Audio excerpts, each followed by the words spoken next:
Bienvenidos a una nueva edición del Observador. En este programa vamos a hablar sobre la diferencia entre minería ilegal y minería informal.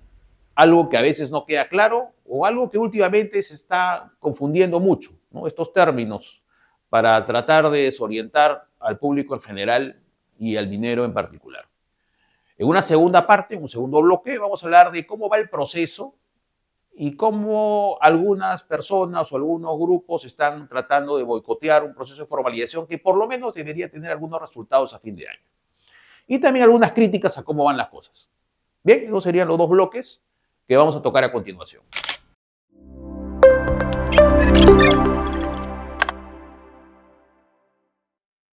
Bien, como todos saben, el proceso de formalización tiene un largo historial en el país. El tratamiento sobre minería artesanal no se ha iniciado hace muy poco. En realidad hay una ley sobre minería, pequeña minería y minería artesanal del año 2002. Nunca se implementó plenamente. Posteriormente, en el año 2012, se inicia otro proceso de formalización en el gobierno de Ollanta que tampoco llegó a buen término. Y a partir del año 2016, con el decreto legislativo 1293, se inicia el nuevo proceso de formalización minera integral, que se hace efectivo con su reglamento en el año 2017. A partir de ahí, los términos sobre minería ilegal y minería informal fueron bastante claros. Minero ilegal es el que realiza actividad minera sin tener autorización. ¿Cuál era la autorización que le daba este régimen excepcional del proceso de formalización minera integral? La inclusión en el REINFO. Entonces, todos los anteriores registros, registro de saneamiento, registro de declaración de compromisos y otros registros especiales se integraron en el REINFO. El minero que estaba en el REINFO era un minero informal y por lo tanto tenía autorización y tiene autorización hasta ahora para hacer actividad minera. El minero que no estaba en el REINFO y hacía actividad minera en cualquier lugar del país era un minero ilegal. Últimamente se está hablando mucho de que el minero ilegal es el que realiza actividad minera en lugares donde no está permitida la actividad minera. Eso no es cierto. El minero ilegal puede hacer una actividad minera en un lugar que está permitido, pero al no tener REINFO se convierte en un minero ilegal. Esto se está confundiendo últimamente.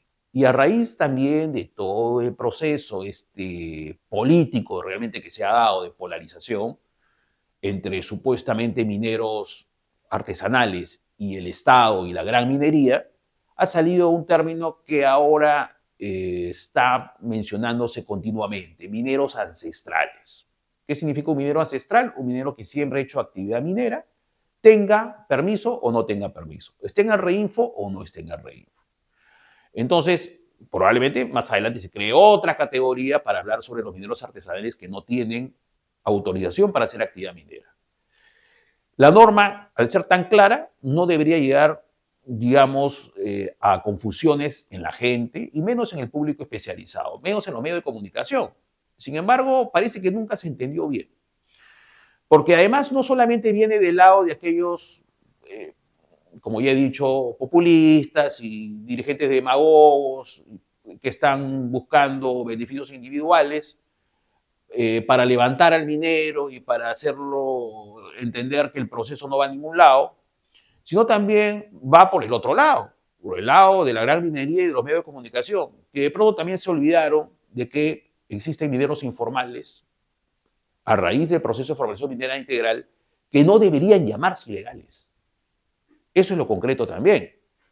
Entonces, continuamente, políticos de diferentes bancadas, sobre todo las bancadas de derecha o las que están muy preocupadas, ahora último también por la minería ilegal, antes no se preocuparon mucho de eso, pero también medios de comunicación y la gran minería, y hemos puesto en este programa a inicios en los primeros programas, en el verano, estos pronunciamientos de la Sociedad Nacional de Minería, Petróleo y Energía que hablaba de mineros ilegales y mineros informales de manera indistinta. Es decir, hablaba de mineros ilegales cuando se refería a mineros en el REINFO.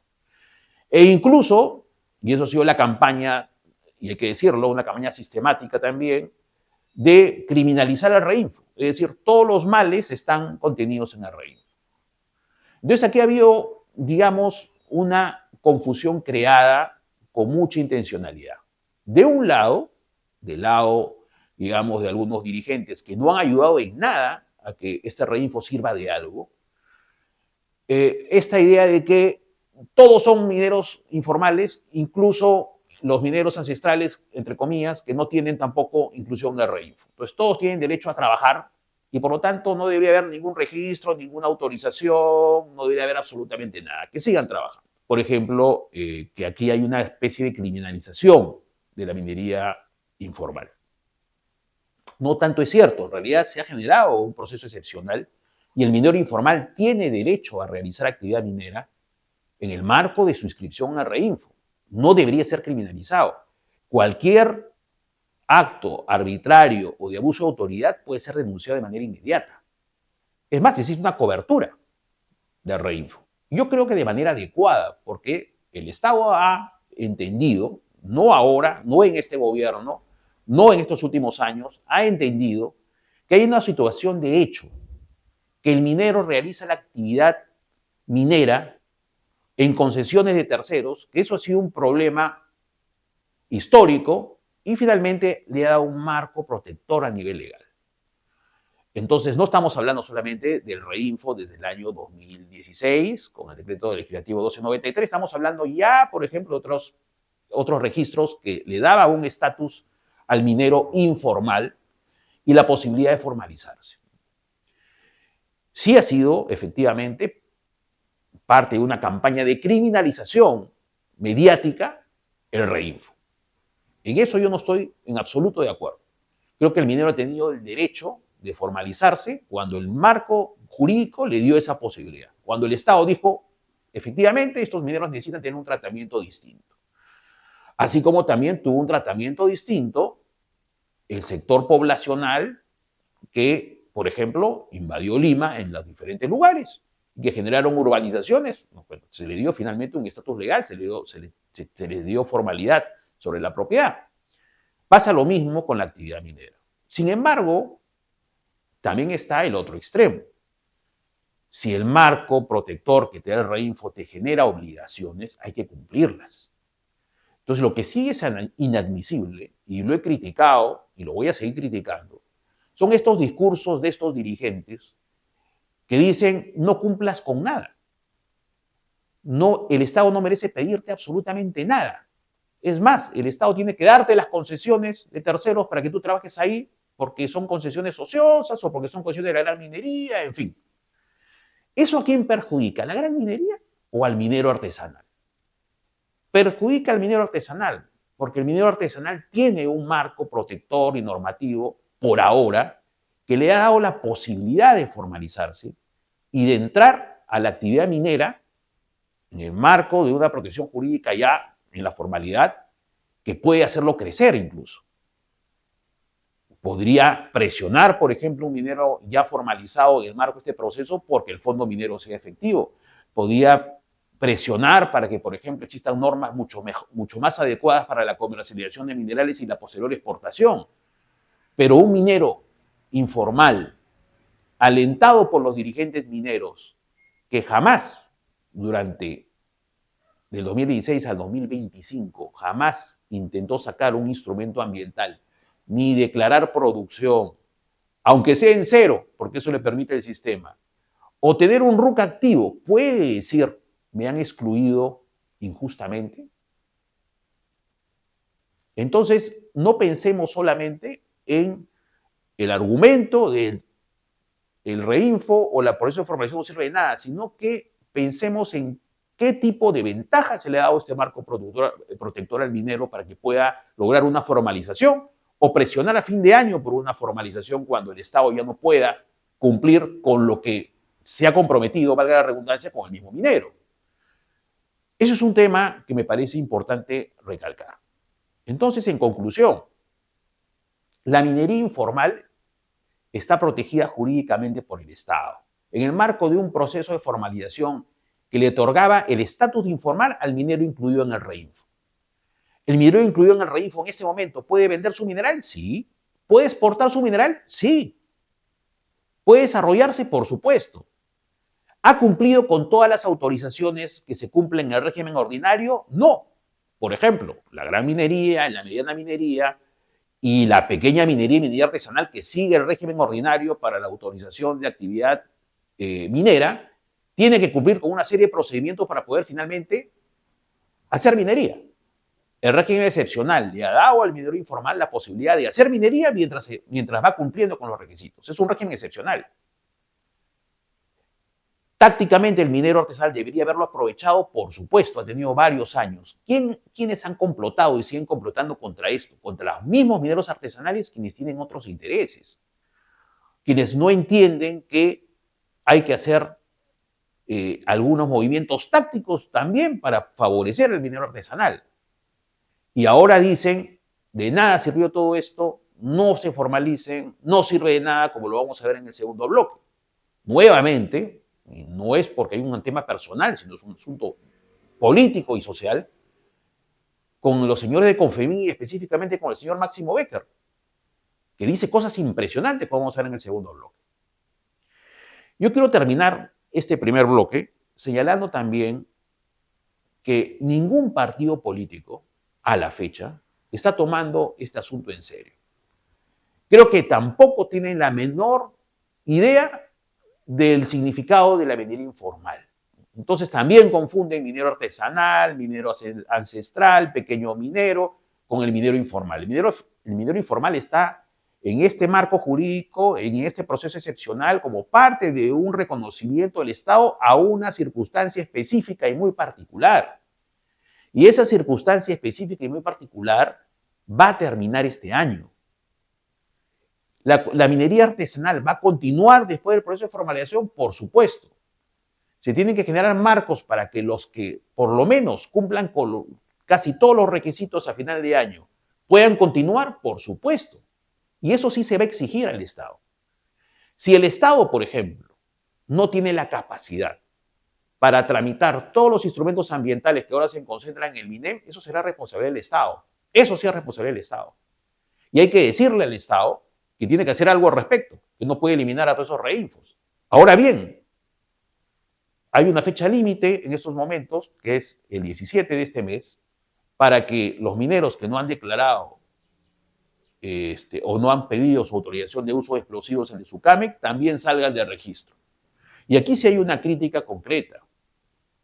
Los mineros que están en estos momentos todavía en el limbo, porque han presentado un recurso de reconsideración, porque sí, pues presentaron, se equivocaron, presentaron al final, finalmente colapsó el sistema, sus expedientes no pudieron ingresar al sistema de manera idónea y fueron eliminados del REINFO.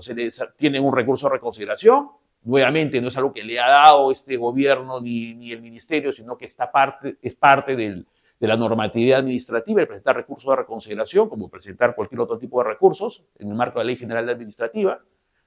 Estos mineros ahora aún no tienen una respuesta de parte del ministerio, que presentaron un recurso de reconsideración.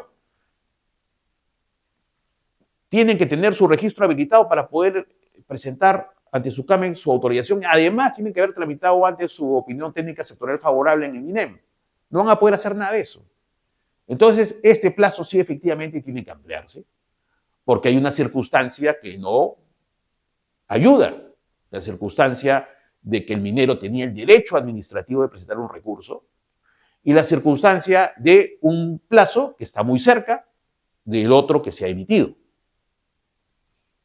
No hay posibilidad que el Estado siga insistiendo en un plazo, además que hay que ser realistas, el minero tampoco tiene un conocimiento certero de qué es lo que tiene que hacer para lograr presentar nada más la solicitud de SUCAMEC. Entonces, aquí, por ejemplo, sí hay una racionalidad. Aquí sí hay la posibilidad de decir, con argumentos, ¿sabe qué, señores del gobierno, del ministerio? Por favor, amplíen el plazo de presentación de la solicitud de SUCAMEC. Además, si el minero, con mi práctica gubernamental y de gestión, me di cuenta que el minero no puede rápidamente gestionar un instrumento ambiental, va a ser mucho más difícil que en poco tiempo se pueda actualizar para presentar su solicitud para autorización de explosivos. Hay que ampliar el plazo, definitivamente. Pero ya ven también que aquí se va a generar un problema, porque ante la opinión pública y ante los enemigos del otro lado, de aquellos que no quieren tampoco ni que ningún minero se formalice, sí los hay, va a estar el argumento. Miren, ahora va a ampliar el plazo con el gobierno, el ministerio, es permisivo con los mineros ilegales, ¿no? Que quieren hacer el juego nuevamente, ¿no? A toda la criminalidad organizada, en fin, ¿no? Lo que yo pude hacer anteriormente, que me daba la legitimidad, haber cumplido con cosas que sí se podían cumplir, ahora choca con algo que no se puede cumplir. Y ahí es donde vamos a entrar nosotros a analizar en el segundo bloque quiénes están jugando en contra del minero artesanal y quiénes están boicoteando abiertamente un proceso que puede ayudarlos. Bien, este segundo bloque va a empezar con un video que queremos compartir con ustedes. Compañeros, buenas tardes. ¿Sabías, compañero, que cuando te formalizas, igual te vas a volver ilegal? Te voy a decir cómo. Miren, en un supuesto caso que yo me llevo muy bien con el titular minero, firmamos un contrato de explotación. En segundo lugar, lo hacemos aprobar mi gafón. En tercer lugar, hacemos aprobar también mi expediente técnico. Por lo tanto, reúno los 3 requisitos para formalizarme. Entonces solicito al gobierno, en este caso al Ministerio de Higiene y Minas, y digo, formalízame, dame inicio de operaciones. Me lo dan el inicio de operaciones y en ese momento que ya soy formal, me anulan mi reinfo del sistema. Ya estoy anulado del sistema, pero claro, soy formal. ¿Pero qué ocurre? En el tiempo que estoy trabajando siendo formalizado, ya estoy 1 año trabajando supuestamente en esa labor donde yo me he formalizado, se acabó la beta. Se acabó la beta. Por más que haya firmado el contrato por 10 años, pero 1 año se acabó la beta. Entonces, ¿qué tengo que hacer? Tengo que irme a otro lugar a trabajar, pero ya no tengo reinfo. Por lo tanto, me convertí en ilegal. ¿Ya? La otra causa es que encontré la beta, justo encontré la beta, y el concesionario me resuelve el contrato. ¿Por qué? Porque es una beta, gran beta, y no va a permitir que tú estés ahí sacando, sino él va a decir, yo voy a entrar a trabajar ahí y te resuelvo el contrato. Pero como ya no tienes reinfo, ¿qué lucha le vas a hacer? ¿Qué pelea legal le vas a hacer? Ninguna. Por lo tanto, te conviertes en ilegal. Bien, aquí lamentablemente vemos un discurso que ha calado mucho con los mineros y que ha sido parte precisamente del fracaso del proceso de formalización. Yo claramente he situado el fracaso del proceso de formalización en 2 dimensiones. Hay una dimensión que es la gestión del Estado, la pobrísima gestión del Estado, y la segunda es la parte social. Digamos que los sectores, grupos de interés que han estado en contra de la formalización han complotado contra el mismo proceso. Respecto a la incapacidad del Estado, ya hemos conversado sobre los gobiernos regionales, sobre la corrupción, sobre la imposibilidad técnica también de cumplir con algunos compromisos y con la abierta ineficiencia. Bien, eso ya lo hemos hablado respecto a la gestión pública. Pero respecto a los grupos de interés, aquí sí hay 2 sectores y voy a volver a insistir en ellos. El sector de la gran minería, que nunca ha querido también o no ha comprendido que el proceso de formalización lleva a fortalecer a un sector que merece un lugar dentro de la actividad minera, la MAPE. Y también hay que ser claros en que la gran minería y la mediana minería no es un bloque uniforme, que hay empresas que sí han entendido que pueden trabajar con la minería artesanal, hay experiencias, hace poco han habido acuerdos, de contratos de explotación suscritos, en fin, ya vamos a tocar eso en su momento. Pero hay otros grupos que se han plegado al coro del sector más excluyente, racista y conservador del país para negar que muchas personas tengan la capacidad de prosperar a través de la minería, personas de abajo. Eso sí hay que decirlo también. ¿Qué sucede aquí? Bueno, pues que han dicho, ya lo que hemos comentado anteriormente en el otro bloque, que han confundido intencionalmente minería informal con minería ilegal. Pero el otro grupo es el grupo de estos dirigentes populistas, demagogos, ya he conversado, he puesto estos términos anteriormente, pero además, ahora sí, como pueden ver con el señor Becker, abiertamente enemigo del proceso de formalización. ¿Qué le está diciendo al minero? Le está diciendo, no te formalices porque vas a terminar de ilegal. Y plantea 2 escenarios que la verdad deja mucho que desear a nivel de argumentación. El primer escenario es, ¿sabes qué? Si tú te formalizas vas a perder tus reinfos, ese manto protector. Va a ser formal, pero ya no va a ser informal, ¿no? Algo incomprensible, la verdad, en términos racionales. Y cuando seas formal y se te acabe la beta, vas a tener que ir a otro lugar a ser ilegal. O sea, el riesgo empresarial de cualquier actividad productiva en el país termina con el mensaje del señor Becker. Cuando terminen tus permisos, no te preocupes. O preocúpate más bien, porque vas a tener que ir a hacer una actividad ilegal. En vez de decirle, ¿no? Cuando termine tu beta, tú vas a tener la experiencia como minero informal o la previsión, por ejemplo, de formalizar, no de formalizarte, de iniciar tu proceso ordinario en otro lugar. O cuando seas formal vas a crecer, vas a exportar, vas a poder tener una mayor capacidad operativa para ampliar tus operaciones por la vía regular. Eso no lo dice el señor Becker. Y luego dice, ¿no? Si tú, como minero formal, tienes un contrato de explotación con un titular minero, ese titular minero va a ir en contra, cuando vea que te va bien, va a romper el contrato. O sea, el señor Becker no sabe que hay seguridad jurídica en el país, no sabe que si una persona que ha firmado un contrato de buena fe tiene a una parte o a otra parte desleal y va en contra del contrato, un contrato que es ley entre las partes de acuerdo a la Constitución, el señor no va a poder recurrir a la vía judicial. No sabe además que los contratos están inscritos en registros públicos, todos los contratos en la actividad minera requieren esa formalidad. Por lo tanto, no es tan sencillo que un titular minero, a riesgo de caer en una indemnización millonaria, atente contra un contrato.